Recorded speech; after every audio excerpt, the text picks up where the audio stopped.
அனைவருக்கும் வணக்கம். Gold medalist Hindi கைஷ் பத்துத்தி கற்க கசர தொடர்ச்சியான சத்சங் நிகழ்ச்சிக்கு தங்களை வரவேற்பதில் பெருமகிழ்ச்சி அடைகின்றேன். सबको सादर प्रणाम. गोल्ड मेडलिस्ट कर्क कसदर सत्संग कार्यक्रम पर आप सबका हार्दिक स्वागत है. आप बराबर सहयोग देवें और सब्सक्राइब करें. अपना कमेंट्स में अपना पता और अपनी सलाहें देवें. और साथ ही कुछ ही दिनों में तमिलनाडु में बसने वाले उत्तर भारतीय लोगों के लिए हिंदी के माध्यम से तमिल सिखाने की योजना चालू होने वाला है. आशा है कि आप लोग इससे लाभ उठाएंगे. यही मेरी आपसे प्रार्थना है.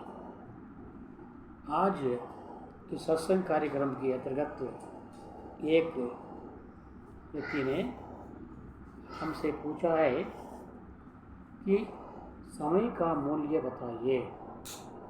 समय का मूल्य क्या है? காலத்தினுடைய விலை என்ன என்று கேட்கிறார். காலத்திற்கு விலை கிடையாது. समय का मूल्य बड़ा है.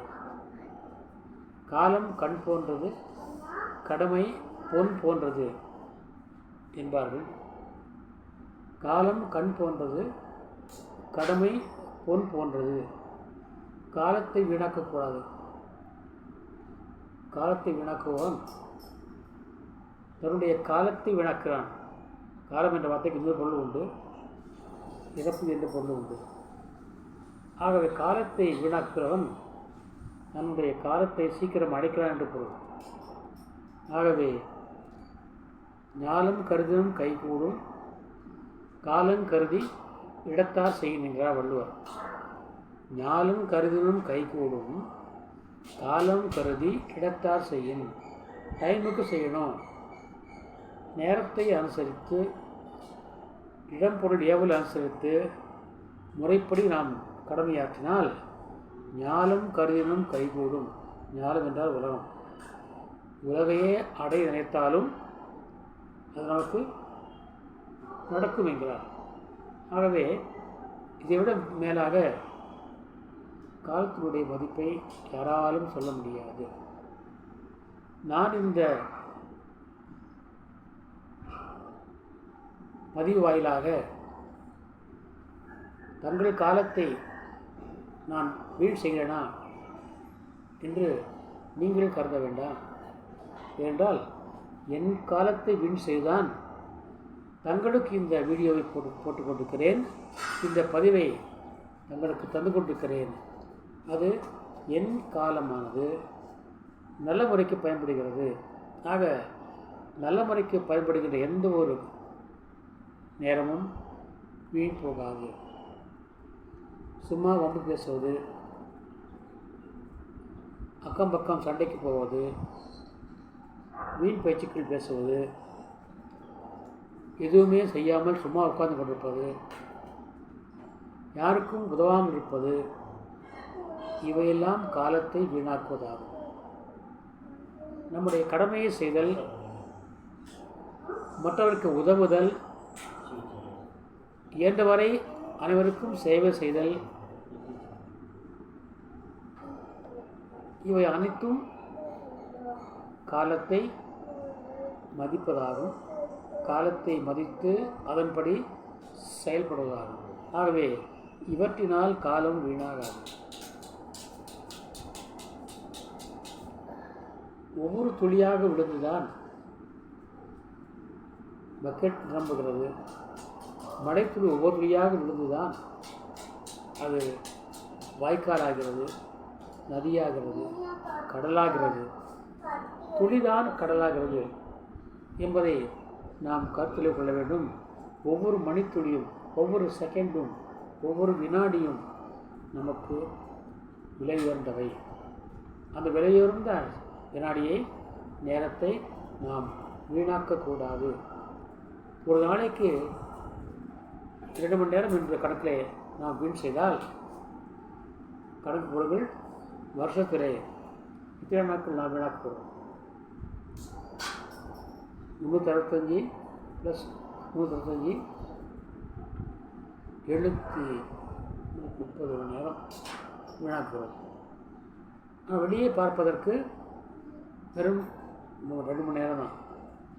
அந்த 330 மணி நேரம் நம்ம தூங்க சொன்னால் முடியுமா? அந்த 730 மணி நேரம் நம்மளை விழிக்க சொன்னால் முடியுமா? முடியாது. ஆகவே காலத்தின் கணக்கறிந்து அதனுடைய தேவையறிந்து நாம் செயல்பட வேண்டும். சில வாதம் செய்கிறார்கள், ஒவ்வொரு மனிதனும் சராசரியாக 60 ஆண்டுகள் வாழ்கிறான். சராசரியாக. ஆக 60 ஆண்டுகள் நமக்கு இருக்கின்ற பொழுது, ஆயுள் இருக்கின்ற பொழுது, ஒரு குறிப்பிட்ட 10 மணி நேரம் 20 மணி நேரம் எதுவுமே செய்யாமல் வீணாக்க ஜாலியாக இருக்கிறதா என்ன தப்பு என்று சில பேர் நினைக்கிறார்கள்.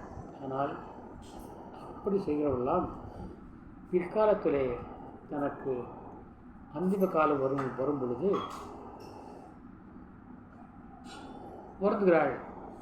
இத்தனை காலம் வாழ்ந்தோமே என்று நினைப்பதில்லை. ஐயோ, நம்ம வாழ்க்கையை போகிறதே, இன்னும் ஒரு 10 நொடி 20 நொடி 10 மணி நேரம் நாம் உயிரோடு வாழக்கூடாதா என்று வருந்துகிறார்கள். நான் அந்த காலத்திலே இதை செய்வேன், அதை செய்வேன், இந்த வேலையை பார்க்கிருக்கிறது, அந்த வேலையை பார்க்கிருக்கிறது என்று சொல்லி வருந்துகிறார்கள், புலம்புகிறார்கள், அழுகிறார்கள். அந்த நிலைமை நமக்கு ஏன் வரணும்? ஆனால் அப்படி என்ன பிரயோஜனம்? ஒரு உழவன் உழுதான், விதைத்தான், களை எடுத்தான், நீர்பாய்ச்சினான், பயிர்கள் வளர்ந்தன. வளர்ந்த பிறகு அதை காப்பாற்ற வேண்டும். வளர்ந்த பயிரை காப்பாற்ற வேண்டும். நீரினும் நன்றாம் எருதல் மற்றபின் நீரினும் நன்றன் காப்பு என்பார் வள்ளுவர். எல்லாம் செஞ்சிட்டோம், பயிர் விளைந்து விட்டது, அதை பாதுகாக்க வேண்டும். விளைந்த பயிரை பாதுகாக்க வேண்டும். இல்லாவிட்டால் பறவைகள் சாப்பிட்டு விடும். ஆகவே சொல்வார், ஒரு பழமொழி உண்டு, அப்பசாயே ஹோத் கியா ஜப் சிடியா சுக்கயி கேத்து. அப்பசாயே ஹோத் கியா ஜப் சிடியா சுக்கயி கேத்து. சிடியா சுக்கயி கேத்து. வயலில் உள்ள எல்லா தானியங்களையும் பறவைகள் கொத்தி சாப்பிட்டுட்டது. காரணம் நாம் அதுக்கு பாதுகாப்பு போடவில்லை. பாதுகாப்பு போடாத காரணத்தினாலே பறவைகள் சாப்பிட்டு விட்டது. இப்பொழுது நாம் காவல் செய்யவில்லையே, காவல் போடவில்லையே என்று வருது. என்ன பிரயோஜனம்? போனது வருமா? அது போலத்தான் கடந்து போன வாழ்க்கை நமக்கு மீண்டும் திரும்பி வராது. சொல்வார்கள், time and tide wait for நண்பர். காலமும் அலைகளும் நம்ம யாருக்காகவும் வெயிட் பண்ணாது, எதிர்பார்க்காது. அலைகள் ஓய்ந்து நீராடுவது ஆகக்கூடிய காரியமா என்று சொல்வார்கள்.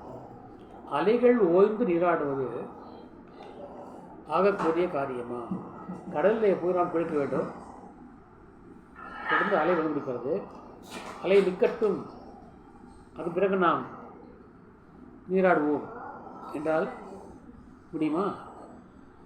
எப்போ அலை நிற்கிறது, எப்போ நாம் குளிக்கிறது? முடியாது. அதுபோல் நேரம் இருக்கும் பொழுது நம்முடைய காரியத்தை நாம் செய்து கொள்ள வேண்டும். பேசிவிட்ட வார்த்தைகளும் வீசிவிட்ட அம்பும், அதாவது எழுதிவிட்ட அம்பும் வீணெடுத்த நேரமும் திரும்பப் பெற முடியாதவை. மற்ற எல்லாவற்றையும் நாம் திரும்ப பெற்றுக்கலாம்.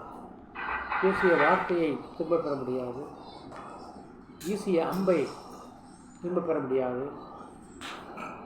அதுபோல வீணடித்த காலத்தையும் நாம் திரும்ப பெற முடியாது.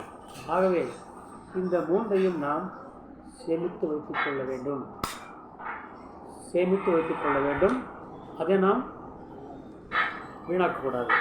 அதைத்தான் பெரியவர்கள் சொல்கிறார்கள், காலத்தை அறிந்து நடக்க வேண்டும்.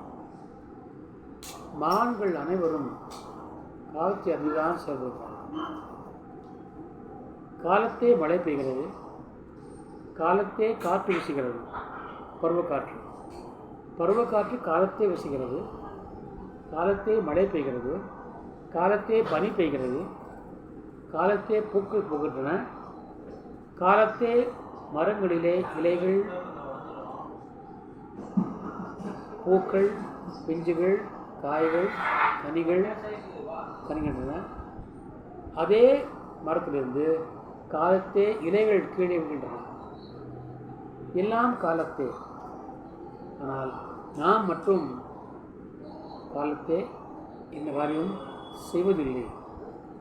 விடியற்காலை எழ வேண்டும். 4 மணிக்கு எழுந்து பாருங்கள், விடிய காலை, அல்லது 5 மணிக்கு எழுந்து பாருங்கள். அந்த புறாவும் சுறுசுறுப்பாக வளர முடியும். அதே நீ காலை 8 மணிக்கு எழுந்து பாருங்கள், அந்த முழுவதும் சோம்பலாகவே இருக்கும். நான் தயாராகிவிட்டேன். பணிபுரிந்த காலத்திலே ஒவ்வொரு நாளும் விடிய காலை 3:30 மணிக்கு எழுந்து கொள்வேன். படித்த காலத்திலேயே அப்படித்தான் 4 மணிக்கு எழுந்து கொள்வேன். எழுந்து பாருங்கள், நீங்கள் 3:30 மணிக்கு எழுந்தால் 6:30 மணி வரை ஏற்குறை 3 மணி நேரம் கிடைக்கும். அந்த 3 மணி நேரம் என்பது ஒரு பொழுது, அது ஆஃப் டே கணக்கு. அப்போது ஒவ்வொரு நாள் நமக்கு அரை நாள் கிடைக்கிறது. அந்த அரை நாளிலே நம்ம எத்தனை காரியம் சொல்ல முடியுமா? நிறைய காரியங்கள். நிறைய புத்தகங்கள் அனைத்துமே அப்போ எழுதப்பட்டுதான். இப்போது விடிய காலை 3:30 மணி முதல் 6 மணி வரை அந்த நேரத்தில் பாருங்கள், நோயாக இருப்பவனும் நன்றாக இருப்பவனும் சுகமாக இருப்பவனும் அனைவரும் நன்றாக உறங்கும் காலம் அதுதான். இது 3 to 4. அந்த 1 மணி நேரத்தில் எல்லோருமே தூங்குவார்கள். தூக்கம் வராது, தூக்கம் வந்துடும். தூக்கம் மாத்திரை போட்டால் தூக்கம் வரும் என்று சொல்வார் கூட அந்த நேரத்தில் தூக்கம் வந்துடும். அப்போது அந்த நேரத்தில் நம்ம யாருமே டிஸ்டர்ப் செய்ய மாட்டார்கள், சந்திக்க யாரும் வரமாட்டார்கள், பெல் அடிக்க மாட்டார்கள், எழுப்ப மாட்டார்கள். நம்முடைய வேலை தங்கு துறையில்லாமல் நடந்து கொண்டே இருக்கும். ஆகவே தான் அந்த நேரத்தை கணக்கிட்டு நான் 3:30 மணிக்கு எழுந்து 6:30 மணி வரை என்னுடைய பணிகளை செய்வேன். பிடித்து வரை செய்வேன். 6:30 மணிக்கு மேய்ந்து அரை மணி நேரம் ஓய்வெடுப்பேன். 7 மணிக்கு எழுந்திருந்து 7 மணிலேருந்து 8 மணிக்குள்ளார கடமைகளை முடித்துவிட்டு பள்ளிக்கு கல்லூரிக்கு சென்று விடுவேன். அதே தொத்தாட்சி மணி அதை தொடரும். இப்படித்தான் நாம் தங்கு தடையில்லாமல் நம்முடைய காரியங்களை செய்ய முடிகிறது. ஆகவே நீங்கள் வாழ்க்கையில் வெற்றி பெற விரும்பினால் நேரத்தில் எழுந்திருங்கள். 5 மணிக்கு எழுந்திருங்கள். காலை கடனை முடியுங்கள், உடற்பயிற்சி செய்யுங்கள், படியுங்கள், எழுதுங்கள். எல்லா காரியங்களையும் தொடர்ந்து செய்யுங்கள். சுறுசுறுப்பாக இருப்பீர்கள், நன்றாக இருப்பீர்கள். எந்த பிரச்சனையும் இல்லாமல் அழகாக இருப்பீர்கள். வாழ்வை வெற்றி பெறுவீர்கள். ஆக இப்படிப்பட்ட கடுமையாக யார் உழைக்கின்றார்களோ அவர்கள் தான் வெற்றி பெறுவார்கள். கடுமையாக உழைப்பவனுக்கு தூக்கம் தானாக வரும். படுத்த உடனே உறங்குவார்கள். அந்த படுத்த உடனே உறங்குவது என்பது இறைவன் கொடுத்த மிகப்பெரிய வரம். அது யாருக்கு வரும் என்றால் உழைப்பவனுக்கு மட்டும்தான் வரும், உழைக்காதவனுக்கு வராது. எனவே கடுமையாக உழையுங்கள்.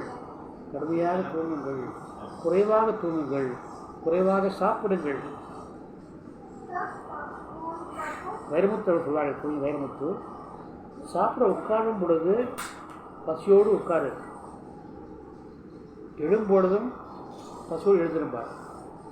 அப்போது குறைவாக சாப்பிடுங்கள், குறைவாக உண்ணுங்கள், நிறைவாக வேலை செய்யுங்கள், நிறைவாக சிந்தியுங்கள், நிறைவாக பணியாற்றுங்கள், நிறைவாக விளையாடுங்கள், நிறைவாக உடற்பயிற்சி செய்யுங்கள், நிறைவாக நீந்துங்கள், நடைபழகுங்கள். எல்லாம் நிறைவாக இருக்கட்டும். உறக்கம் குறைவாக இருக்கட்டும். உணவு குறைவாக இருக்கட்டும். நம்முடைய வாழ்க்கை நலமாக இருக்கும், வாழ்க்கை வெற்றிகரமாக இருக்கும். ஆகவே வாழ்க்கையை வெற்றி பெற காலம் தாழாமை மிக சால சிறந்தது. எனவே எந்த காரணத்தை கொண்டும் காலம் தாழாமை கடைப்பிடிங்கள், கடைப்பிடிக்காமல் இருக்காதீர்கள் என்று சொல்வதற்காகவே இன்றைய பதிவு அமைந்தது. இன்றைய பதிவுக்கு துணை போன நேயருக்கு என்னுடைய நன்றியை சொல்லி, நாளை ஏற்கனவே மகளிர் தினம் போய்விட்டது. இந்த மகளிர் தினத்துக்காக ஒரு செய்தியை, ஒரு பதிவை நான் போட இருந்தேன். அது சில தவிர்க்க முடியாத காரணங்களால் நான் பதிவு செய்யவில்லை. நாளை மகளிர் தினத்தை பற்றிக்கான ஒரு சிறப்பு செய்தியை தங்களுக்காக பதிவிட இருக்கிறேன்.